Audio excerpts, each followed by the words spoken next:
বিষয়টি নিয়ে আলোচনা করার ইচ্ছা পোষণ করছি।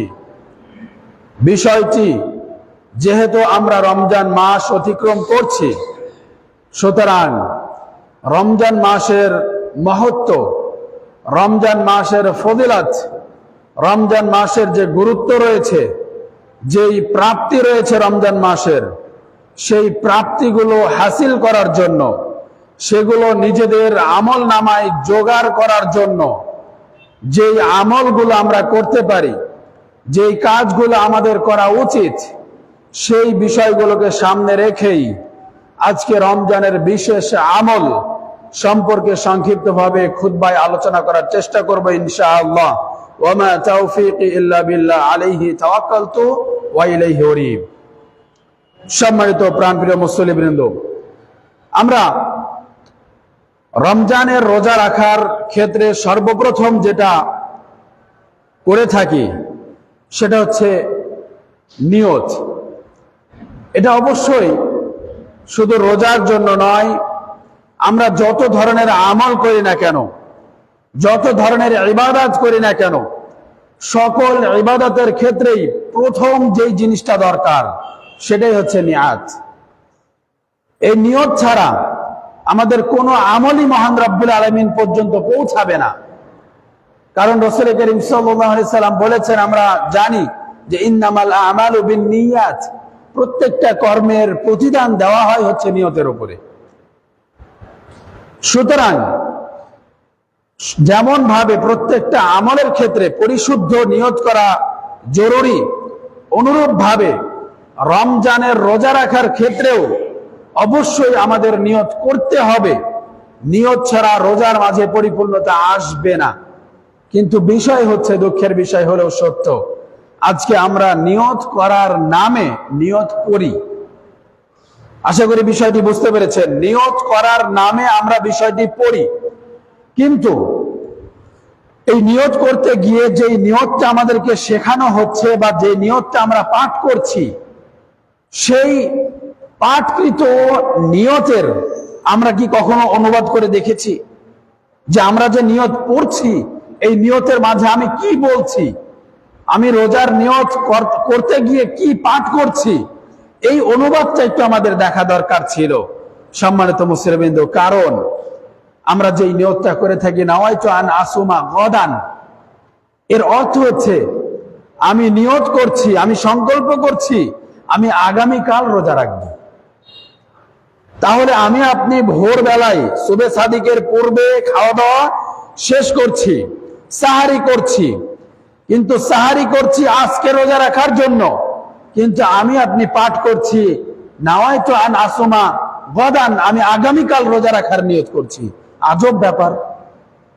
তাহলে আমরা কিভাবে নিয়ত করছি, আমাদের নিয়তটা কেমন ভাবে করা উচিত, আমাদের সেটা আগে জানা দরকার। সম্মানিত মুসলিমবৃন্দ, আমাদের নিয়তটা সেটুকুই, মানে সেটাই আমাদের জন্য নিয়ত হয়ে যাচ্ছে যে আমি যে ভোরবেলায় উঠেছি, আমি যে সুবে সাদিকের আগে ঘুম থেকে উঠেছি, আমি খাবার গ্রহণ করছি, এই খাবার গ্রহণ করতে গিয়ে আমার আপনার অন্তরের ভিতরে যেই বিষয়টি উদিত হয়েছে, যেই বিষয়টি উপলব্ধি হয়েছে যে আমি আজকে রোজা রাখার জন্য, সিয়াম পালন করার জন্য এই রাতের বেলায় খাবার খাচ্ছি, সাহারি খাচ্ছি, এটাই হচ্ছে নিয়ত। সুতরাং আপনাদের কাছে উদারত আহ্বান জানাবো, আমাদেরকে শেখানো হয়, আমরা অনেক অনেক দোয়া শিখি, কিন্তু কিছু কিছু জিনিস আমরা শিখি যেগুলোর কোথায় রয়েছে এই বিষয়গুলো আমরা খেয়াল করি না, এই বিষয়গুলো আমরা লক্ষ্য রাখি না। আপনি একটু খোঁজ নিয়ে দেখবেন, যারা শেখায় তাদের কাছেই জিজ্ঞাসা করবেন যে আমি যে নিয়তটা শিখলাম নাওয়াইতু আন আসুমা গদান, এটা কোন হাদিসে রয়েছে। কারণ এই দোয়াগুলো বা নিয়তগুলো শেখার জন্য বা আমল করার জন্য, যেটা আমি ইবাদত হিসেবে করব, সেটা আমল করার জন্য অবশ্যই রাসূল করিম সাল্লাল্লাহু আলাইহি সাল্লাম কর্তৃক দলিল লাগবে। তাহলে আমি যে নিয়তটা পড়ছি এটার কি আসলেই কোনো দলিল আছে কিনা? সহি লাগবে না ভাই, জয়ীফ হাদিসও পাবেন না এগুলোর। এই যে নামাজের ক্ষেত্রে আমরা যে দোয়াগুলো, মানে নামাজের ক্ষেত্রে যে নিয়তগুলো পাঠ করি, সেই নিয়তের ক্ষেত্রে একই বিষয়, সহি হাদিস তো দূরের কথা, কোনো জয়ীফ হাদিসও নাই সম্মানিত মুসলিমবৃন্দ, কিন্তু সেগুলো আমরা আমল করছি, খুব গুরুত্বের সাথে আমল করি। সম্মানিত দিনী ভাই সকল, সুতরাং নিয়ত বিষয়টি আমাদেরকে আগে বুঝতে হবে। নিয়ত হচ্ছে অন্তরের বিষয়, সংকল্পের বিষয়। নিয়তটা হচ্ছে করার বিষয়, নিয়ত করার বিষয় নয়, মুখে উচ্চারণের বিষয় নয়। সুতরাং আমরা যেন মহান রব্বুল আলামিনের কাছে দোয়া করি, আমরা যেন পরিশুদ্ধভাবে নিয়ত করে সকল ইবাদত করতে পারি। আল্লাহ তাআলা আমাদের সেই তৌফিক দান করুন, আমিন। সম্মানিত মুসলিমবৃন্দ, নিয়তের পাশাপাশি আমরা যেটা বলতে চাই, রমজানের বিশেষ আমল, যেহেতু রমজানের বিশেষ আমল হচ্ছে রোজা রাখা, এটা আমাদেরকে গুরুত্ব দিতে হবে। আমরা যে শুধুমাত্র শুরুর কয়েকদিন রোজা রাখবো আবার শেষে কয়েকদিন রোজা রাখবো, এইরকমটা যেন না হয়। কারণ আমরা দেখছি আমাদের চোখের সামনেই ঘোরাফেরা করছে তারা, যে দেখা যাচ্ছে প্রথম 2-3 দিন সিয়াম রেখেছে, রোজা রেখেছে, পরে ছেড়ে দিয়েছে, আর পারছে না। তাদের বক্তব্য কি, আমি কাজে ব্যস্ত থাকি, আমার শরীর খারাপ, আমার খুব কষ্ট হয়। সম্মানিত মুসলিমবৃন্দ, বাংলাদেশের বুকে এমন অসংখ্য ছেলে রয়েছে, শিশু রয়েছে যাদের বয়স 10-এর নিচে, এমন অসংখ্য বাচ্চা রয়েছে যারা সিয়াম পালন করে, যারা রোজা রাখে। তাহলে তারা যদি পারে, তাহলে আমি আপনি যারা যুবক রয়েছি, সম্মানিত মুসলিমবৃন্দ, আমরা কিভাবে রোজা ছেড়ে দিই? কারণ আমাদের বুঝতে হবে, আমরা গত জুমায় বলেছিলাম যে রমজানের যে মহত্ব রয়েছে, রমজানের যে ফজিলত রয়েছে, বা রমজানের যে মাসলা মাসাইল গুলো রয়েছে, সেগুলো আমাদের আগে জ্ঞান অর্জন করতে হবে। তাহলে দেখবেন অটোমেটিকলি রোজা রাখতে আমার আর আপনার জন্য কোনো কষ্ট হবে না। সম্মানিত মুসলিমবৃন্দ, আমরা যদি বুখারীর একটি হাদিস 38 নম্বর হাদিসের দিকে লক্ষ্য করি, আবু হুরায়রা রাদিয়াল্লাহু তাআলা থেকে বর্ণিত, তিনি বলছেন, আল্লাহ রাসূল বলেছেন, মান সামা রমাদানা ঈমানান ওয়া ইহতিসাবান গুফিরা লাহু মা তাকদ্দামা মিন যামবি। যেই ব্যক্তি ঈমানের সাথে, ইয়াকিনের সাথে এবং সওয়াবের নিয়তে এই রমজান মাসের রোজা রাখবে, মহান রব্বুল আলামিন তার পিছনের সমস্ত গুনাহ ক্ষমা করে দিবেন। সুবহানাল্লাহ। তাহলে এত বড় প্রতিদান আমাদের জন্য রেখেছেন, জান্নাতে যাওয়ার পথ এত সহজ করে রেখেছেন, কিন্তু আমরা নিজেরাই কঠিন বানিয়ে নিচ্ছি। আমরা নিজেরাই কঠিন বানিয়ে নিচ্ছি এবং আমরা অনেক সময় বলে ফেলি যে জান্নাতে যাওয়া খুবই কঠিন। কখনো নয়, জান্নাতের পথ খুবই সহজ, কিন্তু আমি আপনি কপালপাড়া মুসলিম, আমরা কঠিন বানিয়ে নিয়েছি। সম্মানিত মুসলিমবৃন্দ, সুতরাং এই সিয়াম এসেছে, রমজান মাস এসেছে আমাদের পাপকে মোচন করানোর জন্য। রমজান মাস এসেছে আমাদের অন্যায়কে মুছে ফেলানোর জন্য। এই রমজান মাস এসেছে আমাদের নিজেদেরকে জান্নাতে প্রবেশ করানোর জন্য। সুতরাং এই মাসকে অবশ্যই আমাদের আলাদা গুরুত্ব দেওয়ার মাধ্যমে নিজেদেরকে জান্নাতি বানানোর চেষ্টায় লিপ্ত থাকতে হবে। আল্লাহ আমাদের সেই তৌফিক দান করুন। সম্মানিত মুসলিমবৃন্দ, এরপরে যেটা গুরুত্বপূর্ণ এই রমজান মাসের বিশেষ আমল, সেটা হচ্ছে সাহারি খাওয়া। এখানে আমরা নামের ক্ষেত্রেও অনেকেই ভুল করি।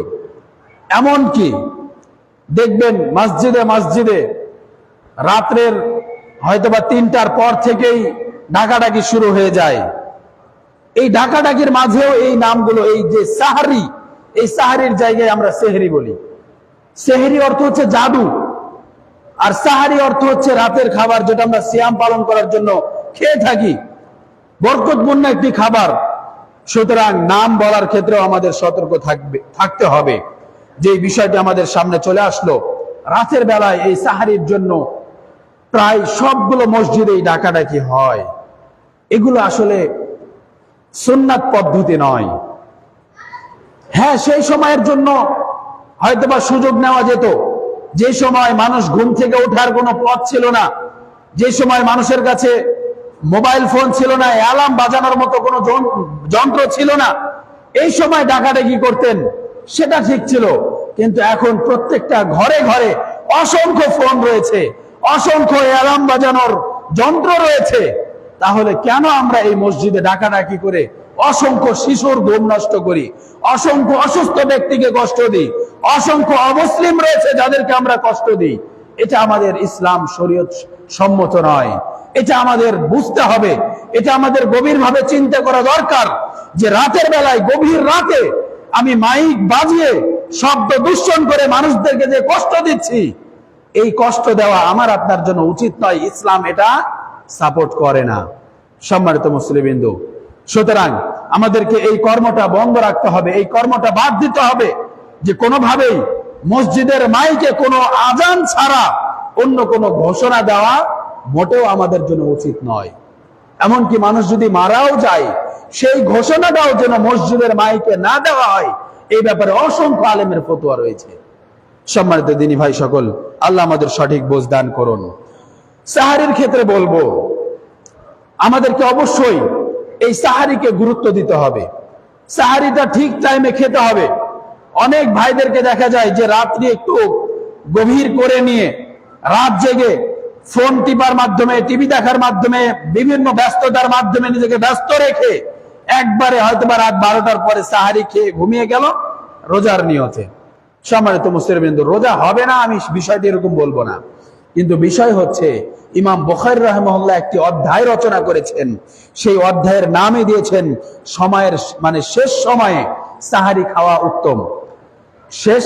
শেষ সময়ে সাহারি খাওয়া, এই নামে অধ্যায় রচনা করেছেন। সুতরাং আমাদেরকে অবশ্যই সাহারির সময় শেষ দিকে সাহারি করাটাই উচিত। আর এই সাহারির মাঝে অনেক বারাকা রয়েছে।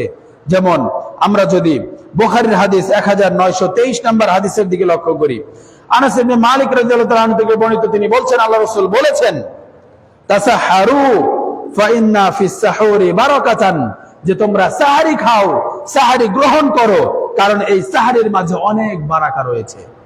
সম্মানিত মুসলিমবৃন্দ, বারাকা কিভাবে হতে পারে আপনি লক্ষ্য করুন।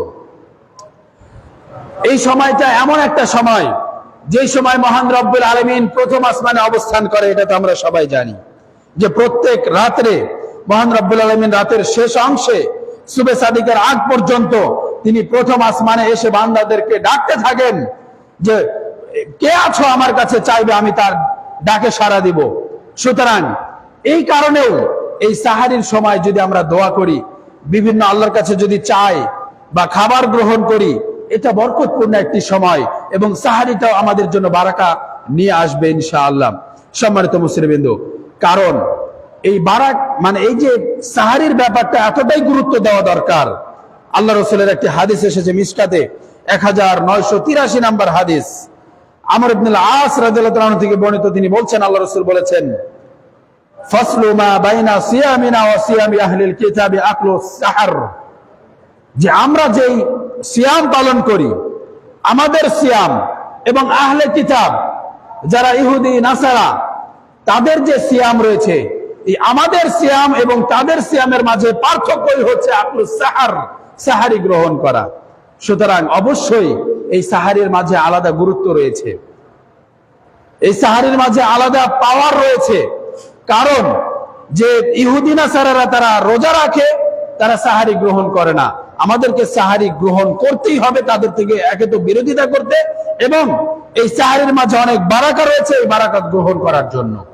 সম্মানিত মুসলিমবৃন্দ, আরেকটি পরামর্শ সাহারির ক্ষেত্রে রাসূল করিম সাল্লাল্লাহু আলাইহি সাল্লাম পরামর্শ দিয়েছেন এই সাহারির সময় আমাদেরকে খেজুর খেতে। কারণ আমরা যদি সাহারির সময় খেজুর খাই, তাহলে আমরা যে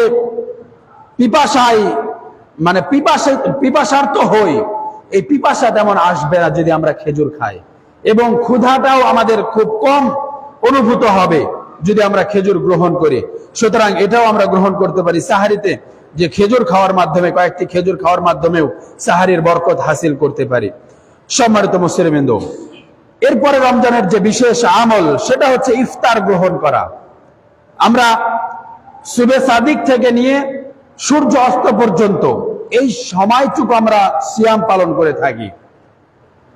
তো সিয়াম পালনের শুরুতে যে খাবারটা গ্রহণ করি সেটা হচ্ছে সাহারি, আর সূর্য ডুবার পরে যেটা গ্রহণ করি সেটা হচ্ছে ইফতার। এই ইফতারটার ব্যাপারে আমরা অনেকেই বুঝি না বা বুঝার চেষ্টা করি না, ইফতারের সম্পর্ক কিসের সাথে, ইফতারটা আমি কখন করব, সেই সম্পর্ক কার সাথে, আজানের সাথে নাকি সূর্যের সাথে, এই বিষয়টা আমরা কিন্তু মাথায় নিই না, বোঝার চেষ্টা করি না। সম্মানিত মুসলিমবৃন্দ, অথচ আমরা সবাই জানি যে সাহারির ইফতারের সময়টা হচ্ছে সূর্যের সাথে। তার মানে সূর্য ডোবার সাথে সাথে আপনি ইফতার করতে পারবেন। ইফতার করা আপনার জন্য জরুরি সূর্য ডোবার সাথে সাথে। কারণ বর্তমান সময়ে আধুনিক বিজ্ঞান, আপনি যে এলাকায় রয়েছেন, কয় মিনিট কয় সেকেন্ডে আপনার এলাকায় সূর্য অস্ত যায়, সেটা 100% সিওরিটি দিয়েই আপনাকে আমাকে সংবাদ দিতে পারছে। সুতরাং এই যে সংবাদ পাচ্ছি আমরা আবহাওয়া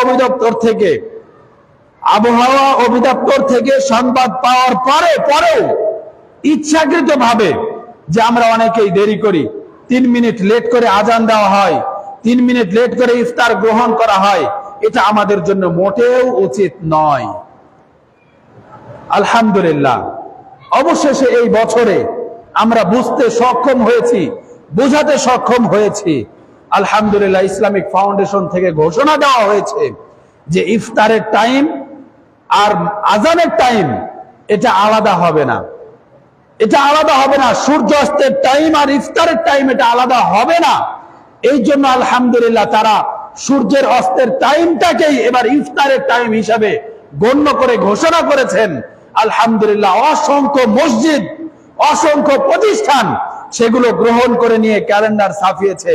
কিন্তু দুঃখের বিষয়, তারপরেও অসংখ্য মসজিদ রয়েছে, অসংখ্য ব্যক্তি রয়েছে যাদের অন্তর মনে হয় মহান রব্বুল আলামিন বাঁকা করে রেখেছেন, তাদের বাঁকা অন্তরটা সোজা হয়নি, তারা এখন পর্যন্ত দেরি করে ইফতার করে।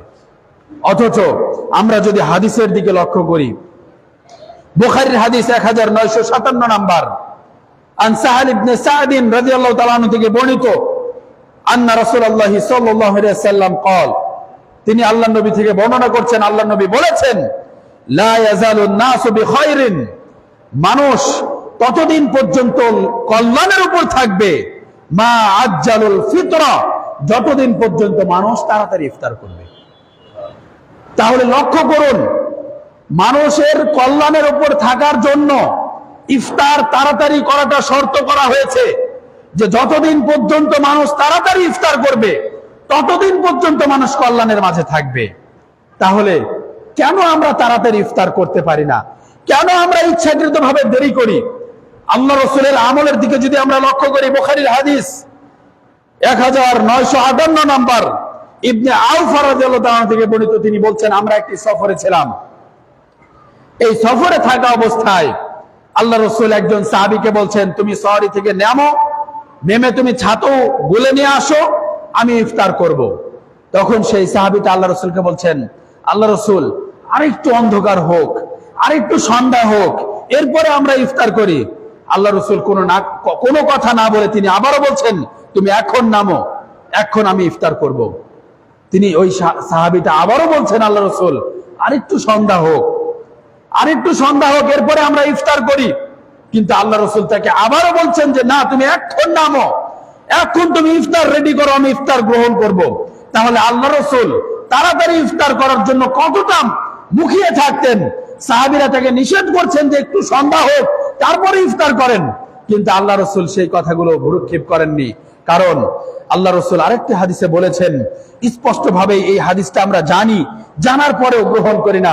মিশকাতের হাদিস 1995 নাম্বার, আবু হুরায়রা রাদিয়াল্লাহু তাআলা থেকে বর্ণিত, তিনি বলছেন, আল্লাহ রাসূল বলেছেন, লা ইয়াজালুদ দীনু যাহিরা, যে দিন ইসলাম ততদিন পর্যন্ত বিজয়ী থাকবে, মা আজ্জালান নাসুল ফিতরা, যতদিন পর্যন্ত মানুষ তাড়াতাড়ি ইফতার করবে। তাহলে দিন, ধর্ম, ইসলাম বিজয়ী থাকার সাথেও সম্পর্ক করা হয়েছে তাড়াতাড়ি ইফতার করাকে। এমনকি এই হাদিসের শেষ অংশে আল্লাহ রাসূল বলছেন, লিআন্নাল ইয়াহুদা ওয়ান নাসারা ইউআখিরুন, কারণ ইহুদি নাসারা এদের অভ্যাস, এদের খাসিয়ত হচ্ছে তারা দেরিতে ইফতার করে। সম্মানিত মুসলিমবৃন্দ, এই হাদিসগুলো জানার পরেও কেন আমরা সূর্য ডুবছে জানার পরেও আমরা 3 মিনিট লেট করব? কেন আমরা দেরি করব? কেন আমরা অপেক্ষা করব মসজিদের মুয়াজ্জিনের আযানের আওয়াজ শোনার পর্যন্ত? সম্মানিত মুসলিমবৃন্দ, আরেকটি বিষয় একটু লক্ষ্য করেন, যারা আযান দেয়, যারা মুয়াজ্জিন, তারা কি ইফতার না করে আযান দেয়? সেই মুয়াজ্জিন ব্যক্তি তো ইফতার করে নিয়ে হয়তো একটু পানি, হয়তো একটু খেজুর খেয়ে নিয়েই তো আযান দেয়। তাহলে ইফতার করাটা যদি আযানের সাথে সম্পৃক্ত হয়, তাহলে মুয়াজ্জিন কার আযান শুনে ইফতার করবে? তিনি কার আযান শুনে ইফতার করলো? এই বিষয়গুলো আমাদের একটু চিন্তা ভাবনা করা দরকার। সম্মানিত মুসলিমবৃন্দ, পরিশেষে উদারত আহ্বান জানাবো, আধুনিক যুগ, আধুনিক বিজ্ঞান আমাদেরকে সময় বলে দিতে পারছে যে আমি যেই স্থানে রয়েছি এই স্থানে কয় মিনিট কয় সেকেন্ডে সূর্য অস্ত যাচ্ছে। অবশ্যই অবশ্যই আমাকে আপনাকে সেই সময় ইফতার করতে হবে, এটা আমার আপনার ঈমানি দায়িত্ব। কারণ যেই দুইটা হাদিস আমরা শুনেছি যে আল্লাহ রাসূল বলেছেন যতদিন পর্যন্ত মানুষ তাড়াতাড়ি ইফতার করবে ততদিন পর্যন্ত মানুষ কল্যাণে থাকবে, এবং ইসলাম ততদিন পর্যন্ত বিজয় থাকবে যতদিন পর্যন্ত মানুষ তাড়াতাড়ি ইফতার করবে। সম্মানিত মুসলিমবৃন্দ, সুতরাং আল্লাহ আমাদের সঠিক বোঝ দান করুন। সম্মানিত দিনী ভাই সকল, এরপরে আমরা ইফতারটা কি দ্বারা শুরু করতে পারি? আমরা যদি আল্লাহ রাসূলের আমলের দিকে লক্ষ্য করি, মিশকাতের হাদিস 1991 নাম্বার, আনাস রাদিয়াল্লাহু আনহু থেকে বর্ণিত, তিনি আল্লাহর নবীর ব্যাপারে বলছেন যে ইফতিরু ক্বাবলা আন ইউসাল্লিয়া আলা রুতবাতিন। আল্লাহ রাসূল যখন ইফতার করতেন সালাতের পূর্বে, মাগরিবের সালাতের পূর্বে যখন ইফতার করতেন তখন তিনি তাজা খেজুর দ্বারা ইফতার করতেন। ফাইন লাম তাকুন, যদি তিনি এই তাজা খেজুর না পাইতেন তাহলে ফাতুমাইরাতুন, তাহলে তিনি শুকনো খেজুর দ্বারা ইফতার করতেন।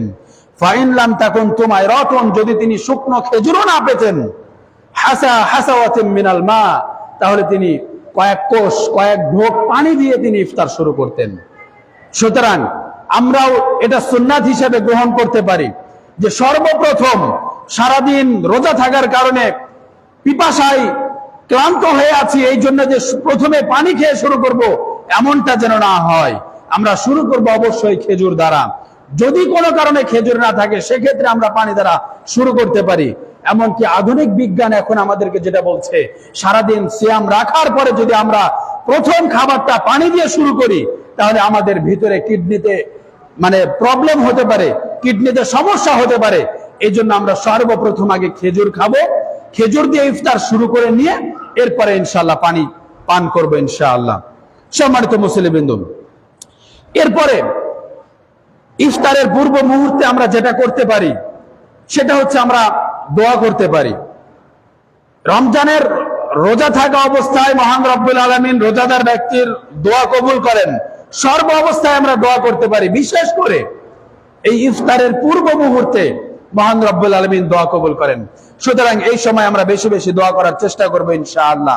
আবার দোয়া করা অর্থ আমরা এটা বুঝবো না যে সবাই মিলে বসবো, সবাই মিলে হাত তুলে নিয়ে সম্মিলিত ভাবে মোনাজাত করব, বিষয়টি কিন্তু এরকম নয়। নিজে নিজে নিজের যে চাওয়া রয়েছে, নিজের যে পাওয়া রয়েছে, নিজের যে আকাঙ্ক্ষা রয়েছে, সেটা মহান রব্বুল আলামিনের কাছে আমরা নিজে নিজে চাবো ইনশাআল্লাহ। এরপরে ইফতারকে কেন্দ্র করে আরেকটি গুরুত্বপূর্ণ আমল, সেটা হচ্ছে অন্য ব্যক্তিকে ইফতার করানো। এটাও কিন্তু বিশাল বড় একটি ফজিলতের কাজ, ফজিলতের আমল। কারণ আমরা যদি মিশকাতের হাদিসের দিকে লক্ষ্য করি, 1992 নাম্বার, আন যায়েদ ইবনে খালিদ রাদিয়াল্লাহু আনহু থেকে বর্ণিত, তিনি বলছেন আল্লাহ রাসূল বলেছেন, মান ফাত্তারা সাইমান, যেই ব্যক্তি রোজাদার ব্যক্তিকে ইফতার করায়, আও জাহাজা গাজিয়ান, অথবা কোন যোদ্ধাকে যুদ্ধের সামগ্রী দিয়ে, জিহাদের সামগ্রী দিয়ে সহযোগিতা করে, ফালাহু মিসলু আজরিহি, তাদের জন্য সমপরিমাণ সওয়াব রয়েছে। সুবহানাল্লাহ। তার মানে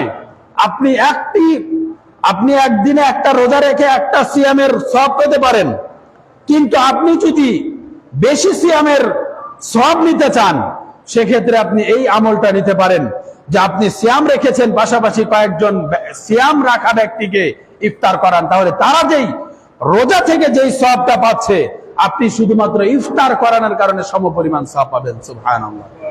সুতরাং আমরা এটাও চেষ্টা করব যে মানুষদেরকে বেশি বেশি ইফতার করানোর চেষ্টা করব, মানুষরা যেন একটু স্বাচ্ছন্দ্যে ইফতার করতে পারে, সেই চেষ্টাটা আমাদের থাকতে হবে। আল্লাহ তাআলা আমাদের সেই তৌফিক দান করুন। সম্মানিত মুসলিমবৃন্দ, ইফতারকে কেন্দ্র করে আরো যে আমলগুলো রয়েছে সেটা হচ্ছে আমরা ইফতারের শুরুতে বিসমিল্লাহ বলে শুরু করব। আরেকটি যেটা দোয়া রয়েছে যে আল্লাহুম্মা লাকা সুমতু আলা রিজকিকা আফতারতু, এই দোয়াটি পড়া যেতে পারে, তবে শুধুমাত্র যদি বিসমিল্লাহ বলা এটাই আমাদের জন্য উত্তম। এমনকি ইফতার শেষ করে আমরা একটি দোয়া পড়তে পারি, যাহাবাদ যামাউ আবতাল্লাতিল উরুকু ওয়া সাবাতাল আজরু ইনশাআল্লাহ। এই দোয়াটা আমরা ইফতারের শেষে পাঠ করার চেষ্টা করব। আল্লাহ তাআলা আমাদের সেই তৌফিক দান করুন। সম্মানিত মুসলিমবৃন্দ, রমজানের আরেকটি গুরুত্বপূর্ণ বিশেষ আমল যেটা রোজার সাথে, রমজান মাসের সাথে সম্পৃক্ত, সেটা হচ্ছে তারাবির সালাত আদায় করা। দুঃখের বিষয় হলেও সত্য, এই তারাবির সালাত নিয়ে আমরা যেই বিষয়গুলো মাথা ঘামাই, তারাবির বিষয় নিয়ে যেভাবে মাথা ঘামাই, এই মাথা ঘামানোটা যদি সিয়াম পালন করার ক্ষেত্রে ঘামাতাম, আমরা অনেক উপকৃত হতাম। কারণ অসংখ্য যুবক রয়েছে, অসংখ্য হাজার হাজার লক্ষ লক্ষ ব্যক্তি রয়েছে যারা আপনার আমার চোখের সামনে দিয়ে ঘোরাঘুরি করে, যারা সিয়াম পালন করে না, অথচ সিয়ামের বিধান হচ্ছে ফরজ। মহান রব্বুল আলামিন আমার আপনার জন্য ফরজ করেছেন। সেই ফরজ বিধান অসংখ্য মানুষ আছে যারা ফরজ বিধান পালন করে না, আমরা তাদের জন্য কিছুই বলি না। কিন্তু যেটা নফল, তারাবির সালাত আদায় করা নফল বাড়তি ইবাদত, এই বাড়তি ইবাদত নিয়ে আমাদের ভিতরে ঝগড়া। এই বাড়তি ইবাদত নিয়ে আমরা একজন আরেকজনকে দেখতে পারি না। যারা 8 রাকাত পড়ছি তারা 20 রাকাতদেরকে দেখতে পারছি না, যারা 20 রাকাত পড়ছি তারা বলছে 8 রাকাত নামাজই হয় না। এই যে এই ধরনের কথা, এগুলো থেকে আমাদেরকে বেরিয়ে আসতে হবে। সম্মানিত মুসলিমবৃন্দ, আসলে তারাবির সালাত, এই যে আমরা যে তারাবি নাম বলি, এই তারাবি এটা কিন্তু কোরআন হাদিসের ভাষা নয়। এটা কোরআন হাদিসের কোথাও পাবেন না। হাদিসের ভাষা যেটা, সেটা হচ্ছে কিয়ামুল লাইল, কিয়ামুল লাইল। সুতরাং আমাদেরকে অনেক ভাইরা আলাদা করেন যে তাহাজ্জুদ এবং তারাবি দুইটা হচ্ছে দুই সালাত। এই জন্য তারা বলেন যে তাহাজ্জুদের নামাজ হচ্ছে 8 রাকাত আর তারাবি হচ্ছে 20 রাকাত, এভাবে আলাদা করা হয়। কিন্তু হাদিসে কিন্তু তারাবি তাহাজ্জুদ আলাদা করা হয়নি, রাতের সব নামাজকেই কিয়ামুল লাইল বলা হয়েছে। আর আমরা যেই বেতের সহকারে 11 রাকাত সালাত আদায় করি, এই সালাত আমরা কোথা থেকে পড়ি, আমরা শুধুমাত্র সেগুলো জানানোর চেষ্টা করব ইনশাআল্লাহ। আমরা চাই না যে আমরা মুসলিম একজন অপরজনের ভাই, আমরা কখনো চাই না যে আমার প্রতি আপনার রাগ থাকুক, আপনার প্রতি আমার রাগ থাকুক, আমরা কখনোই চাই না। এই জন্য আমি শুধুমাত্র আমরা যে 11 রাকাত সালাত আদায় করি, কোথা থেকে করি, কোন দলিলের ভিত্তিতে করি, আমরা শুধু সেগুলো আপনাদেরকে জানানোর চেষ্টা করব ইনশাআল্লাহ। সর্বপ্রথম ইমাম বুখারী রাহিমাহুল্লাহ, তিনি তার গ্রন্থে অধ্যায় রচনা করেছেন, অধ্যায়ের নামই দিয়েছেন বাবু সালাতি তারাবিহ, তারাবির সালাত, এই নামে অধ্যায় রচনা করেছেন। হাদিসের ভাষা কিন্তু পাবেন না তারাবি, তিনি অধ্যায়ের নাম দিয়েছেন তারাবির সালাত। এখানে যে হাদিসটি নিয়ে এসেছেন 1147 নাম্বার, এমনকি বুখারীতে আরো 2 জায়গায় হাদিসটি রয়েছে 2013 নাম্বার, 3569 নাম্বার। আবু সালামা ইবনে আব্দুর রহমান রাদিয়াল্লাহু তাআলা থেকে বর্ণিত, তিনি বলছেন যে আন্নাহু সাআলা আয়েশা রাদিয়াল্লাহু তাআলা আনহা, আমি আয়েশা রাদিয়াল্লাহু তাআলা আনহাকে জিজ্ঞাসা করলাম, কাইফা কানাত সালাতু রাসূলিল্লাহি সাল্লাল্লাহু আলাইহি সাল্লাম বিল লাইলি ফি রমাদান, রমজান মাসে রাসূল করিম সাল্লাল্লাহু আলাইহি সাল্লামের রাতের নামাজ কেমন ছিল, আমি জিজ্ঞাসা করলাম। ফাকালাত, তখন আয়েশা রাদিয়াল্লাহু তাআলা আনহা বললেন, মা কানা ইয়াজিদু ফি রমাদান ওয়ালা ফি গায়রিহি আলা 11 রাকাতান, রাসূল করিম সাল্লাল্লাহু আলাইহি সাল্লাম রমজানের মধ্যে এবং রমজানের বাইরে রাতে তিনি কখনো 11 রাকাতের বেশি তিনি সালাত আদায় করেননি। ইউসাল্লি আরবাআন, 2 রাকাত করে আল্লাহ রাসূল 4 রাকাত পড়েছেন। ফালা তাসআল আন হুসনিহিন্না ওয়া তুলিহিন্না, আয়েশা রাদিয়াল্লাহু তাআলা আনহা বলছেন যে তিনি যে 2 রাকাত করে 4 রাকাত সালাত পড়েছেন, এই 2 রাকাত করে 4 রাকাত সালাতের সৌন্দর্যতা কেমন ছিল, তার দীর্ঘায়ুতা কেমন ছিল, কতটা ধীরস্থির ভাবে তিনি সালাত আদায় করেছেন, এই ব্যাপারে তুমি প্রশ্ন করিও না। এরপরে আয়েশা রাদিয়াল্লাহু তাআলা আনহা আবারো বলছেন, সুম্মা ইউসাল্লি আরবাআন, আল্লাহ রাসূল আবারো 2 রাকাত করে 4 রাকাত পড়লেন। ফালা তাসআল হুসনিহিন্না ওয়া তুলিহিন্না, তুমি তার সৌন্দর্যতা নিয়ে এবং তার দীর্ঘায়ুতা নিয়ে তিনি কত ধীরস্থির ভাবে সালাত আদায় করেছেন, সেই ব্যাপারে তুমি প্রশ্ন করিও না। এরপরে তিনি আয়েশা রাদিয়াল্লাহু তাআলা আনহা বলছেন যে সুম্মা ইউসাল্লি সালাসান, এরপরে 3 রাকাত তিনি বেতের পড়েছেন। সম্মানিত মুসলিমবৃন্দ, সুতরাং আয়েশা রাদিয়াল্লাহু তাআলা আনহার চাইতে বেশি আল্লাহ রাসূল সম্পর্কে অন্য কোন সাহাবীর জানার সুযোগ নেই। আমরা জানি এই তারাবির সালাত রাসূল করিম সাল্লাল্লাহু আলাইহি সাল্লাম মসজিদে পড়েছেন মাত্র 3 দিন, বাকি টাইম তিনি বাসায় পড়েছেন। সুতরাং আল্লাহ রাসূল যদি আরো বেশি পড়তেন তাহলে আয়েশা রাদিয়াল্লাহু তাআলা আনহা ছাড়া অন্য কোন আল্লাহ রাসূলের স্ত্রী বা অন্য কোন আল্লাহ রাসূলের সাহাবী জানা সম্ভব নয়। সুতরাং আমরা যারা কম সালাত আদায় করছি, আমরা যারা 11 রাকাত পড়ছি, আমরা এই হাদিসের উপর ডিপেন্ড করে পড়ছি।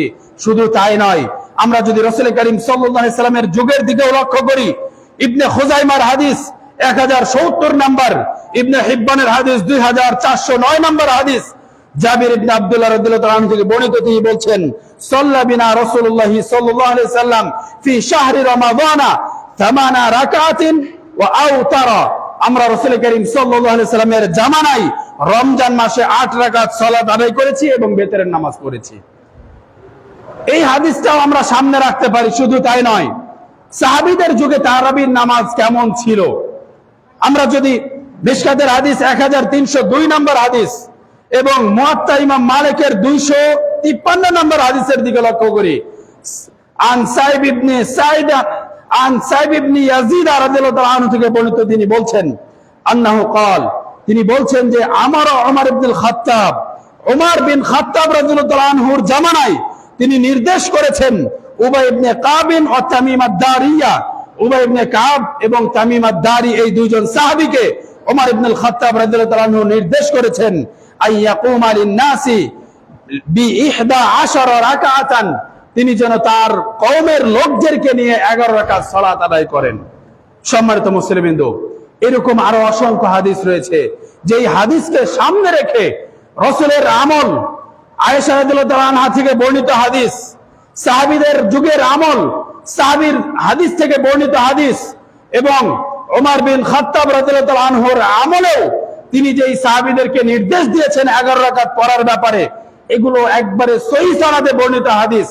এই হাদিসগুলোর উপর নির্ভর করেই আমরা 11 রাকাত সালাত আদায় করি অথবা 13 রাকাত সালাত আদায় করি। সম্মানিত মুসলিমবৃন্দ, সুতরাং আমরা যদি এগুলো নিয়ে ইমামদের দিকে লক্ষ্য করি, ইমামদের মন্তব্য কেমন ছিল, আমরা যে প্রসিদ্ধ 4 জন ইমামকে ফলো করার চেষ্টা করি, ইমাম আবু হানিফা রাহিমাহুল্লাহ, তার ব্যাপারে বলা হয় যে ইমাম আবু হানিফা রাহিমাহুল্লাহর ছাত্র আবু ইউসুফ, তিনি ইমাম আবু হানিফা রাহিমাহুল্লাহকে জিজ্ঞাসা করেছেন যে ওমর বিন খাত্তাব রাদিয়াল্লাহু তাআলা আনহু তার জামানায় তারাবির সালাত কয় রাকাত পড়ার নির্দেশ দিয়েছেন? তো ইমাম আবু হানিফা রাহিমাহুল্লাহ বলেছেন যে 20 রাকাত তারাবি পড়ার নির্দেশ দিয়েছেন। এই যে ইমাম আবু হানিফা রাহিমাহুল্লাহ এই কথাটা বলেছেন, এই বিষয়টা নির্ভরযোগ্য সূত্রে আমাদের পর্যন্ত পৌঁছায়নি। এই যে কথাটা বললাম, এটা আমার কথা নয়, আমাদের হানাফি মাযহাবের একজন বড় বিদ্বান, পৃথিবীর বুকে এমন কোন হানাফি পাবেন না যিনি তার নাম জানেন না, তিনি হচ্ছেন আনোয়ার শাহ কাশ্মীরি হানাফি রাহিমাহুল্লাহ। তিনি মন্তব্য করেছেন এই কথা যে আবু ইউসুফকে যে 20 রাকাত তারাবির কথা বলেছেন ইমাম আবু হানিফা রাহিমাহুল্লাহ, এটা সহিহ সূত্রে আমাদের পর্যন্ত পৌঁছায় নাই।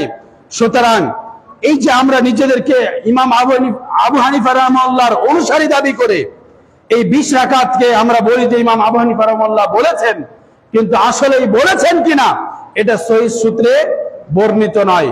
এমনকি অন্যান্য ইমামদের দিকে যদি আমরা লক্ষ্য করি, ইমাম মালিক রাহিমাহুল্লাহর ব্যাপারে বলা হয় যে তিনি নাকি বলেছেন 36 রাকাত তারাবির সালাত আদায় করা যেতে পারে। এই কথাটিও মিথ্যা, ভিত্তিহীন। কারণ মুয়াত্তা মালিক, ইমাম মালিক রাহিমাহুল্লাহর লিখিত হাদিস গ্রন্থ, সেই গ্রন্থের 253 নম্বর হাদিসে তিনি উল্লেখ করেছেন যে উমর ইবনে খাত্তাব রাদিয়াল্লাহু তাআলা আনহু, তামিম আদ-দারি এবং উবাই ইবনে কাব রাদিয়াল্লাহু তাআলা আনহুকে 20 রাকাত নয় 8 রাকাত তারাবি এবং 3 রাকাত বেতের সহ 11 রাকাত পড়ার নির্দেশ দিয়েছেন। এই ব্যাপারে তিনি হাদিস নিয়ে এসেছেন। সম্মানিত মুসলিমবৃন্দ, আমরা যদি আরো 2 জন ইমামের দিকে লক্ষ্য করি, ইমাম শাফি রাহিমাহুল্লাহ, তিনি এই ব্যাপারে কোনো মন্তব্যই করেননি। তার এই তারাবির সালাতের ব্যাপারে কোনো মন্তব্য পাওয়া যায় না।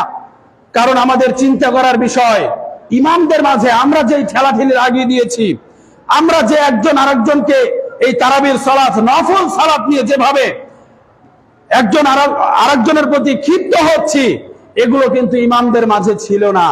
ইমামরা কিন্তু মোটেও এগুলো করেননি।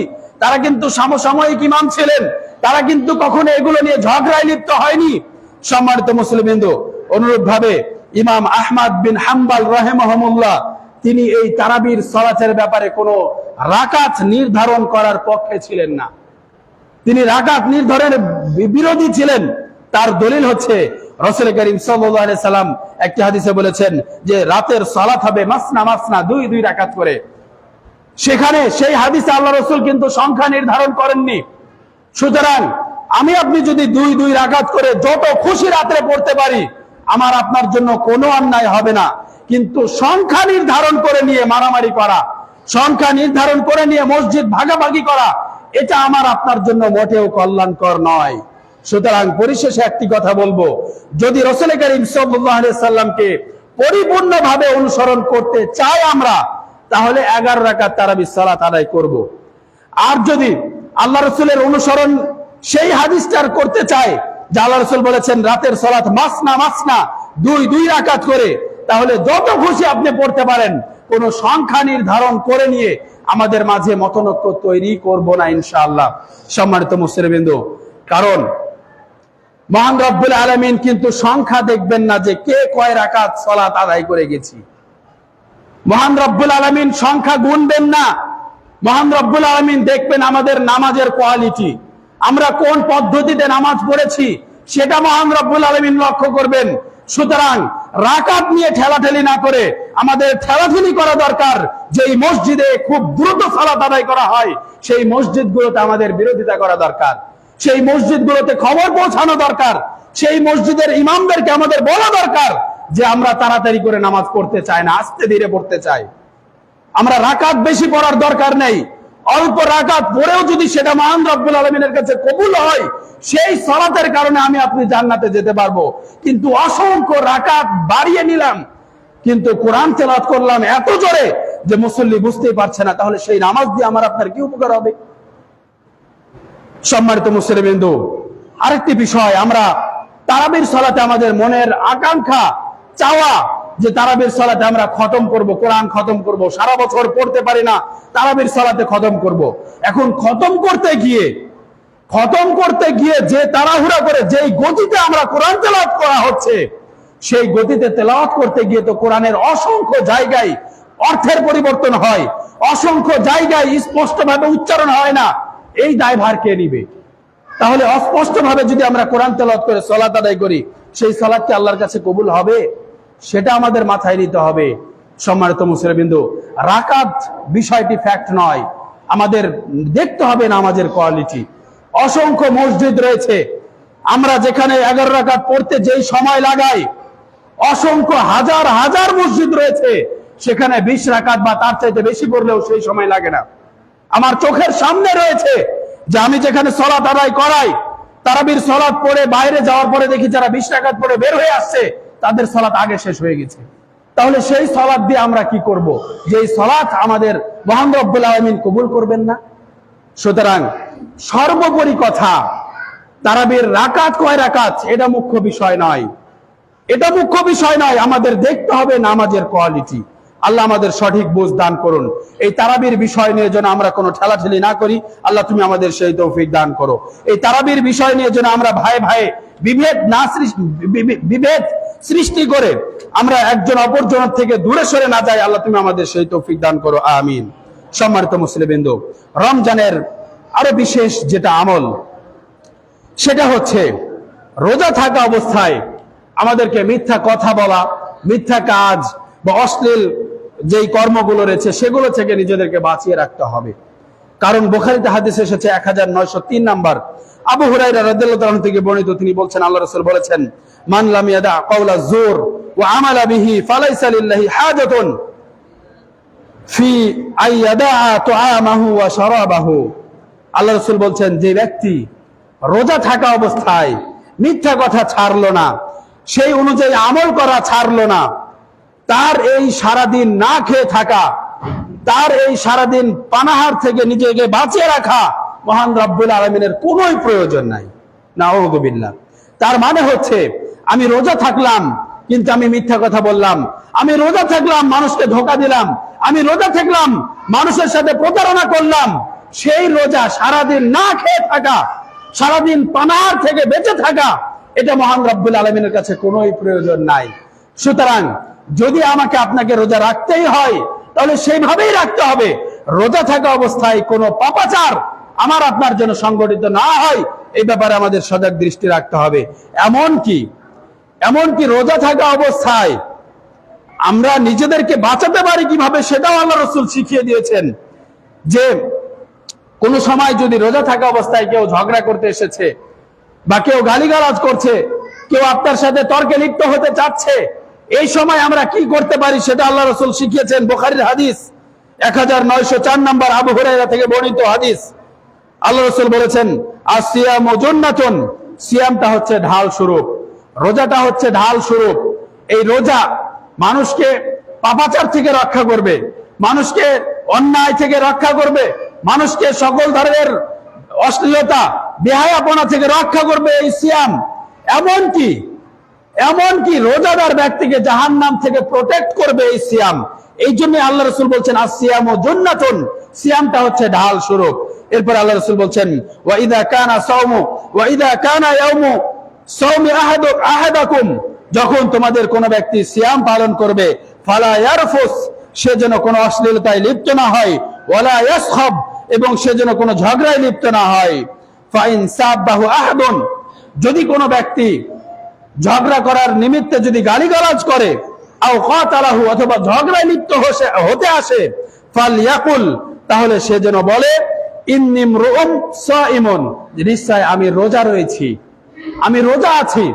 তার মানে আপনি ঝগড়া করতে চাচ্ছেন না, একজন আপনার সাথে ঝগড়া করতে এসেছে, আপনাকে গালিগালাজ করছে, আপনার সাথে মারামারি করতে চাচ্ছে, এমন সময় আপনি যদি বলেন যে আমি রোজা রেখেছি, আমি সিয়ামরত অবস্থায় আছি, দেখবেন অটোমেটিকলি সে ঝগড়া বন্ধ করে দিবে, সে আপনাকে গালিগালাজ বন্ধ করে দিবে। এটাই হচ্ছে আস-সাওমু জুন্নাতুন, সাওমটা হচ্ছে ঢাল স্বরূপ। সাওম আপনাকে পাপাচার থেকে শুধু বাঁচাবে না, দুনিয়াবি যে ঝগড়া হচ্ছে সেই ঝগড়া থেকেও আমাকে আপনাকে বাঁচাতে পারে এই সিয়াম। সুতরাং এই সিয়াম রাখা অবস্থায় অবশ্যই নিজেকে সকল ধরনের পাপাচার থেকে বিরত রাখতে হবে। এমনকি পাপ কাজ করার সুযোগ থাকার পরেও সেই পাপ থেকে নিজেকে বাঁচিয়ে রাখার চেষ্টা করতে হবে। কারণ সম্মানিত মুসলিমবৃন্দ, আমরা দেখি যে অনেক সময় যারা হয়তো বা একটু ধূমপানে অভ্যস্ত বা পাপাচারে লিপ্ত, অথবা কোনো মেয়েকে ডিস্টার্ব করছে, এমন পুরুষও যদি কোনো হুজুর দেখে, আলেম ওলামাদেরকে দেখে, তাহলে হয়তো তার সিগারেটটা লুকায়ে ফেলে, না হয় সে অন্যায় থেকে নিজেকে বাঁচিয়ে রাখে, গুটিয়ে ফেলে। তো একজন হুজুরকে দেখে যেভাবে আপনি ভয় করছেন, এই ভয়টা কিন্তু করা দরকার আল্লাহকে দেখে। দুনিয়ার কোন চক্ষু আপনার অন্যায় না দেখতে পারে, দুনিয়ার কোন চক্ষু আপনার পাপাচার না দেখলে নাও দেখতে পারে, কিন্তু মহান রব্বুল আলামিন আমার আপনার যত গোপনেই পাপ করি না কেন, মহান রব্বুল আলামিন সেগুলো দেখছেন। এই বিষয়টা আমার আপনার অন্তরে গেঁথে নিতে হবে। এই বিষয়টি গেঁথে নিয়েই এই রমজানটাকে গুরুত্ব দিয়ে, রমজান মাসে সকল প্রকার পাপাচার, অন্যায়, অশ্লীলতা থেকে নিজেকে বাঁচিয়ে রেখে, নিজেকে জান্নাতের অভিমুখী করে নিয়ে নিজের জন্য জান্নাতের ফায়সালা এই রমজান মাসে করে নেওয়া উচিত আমাদের।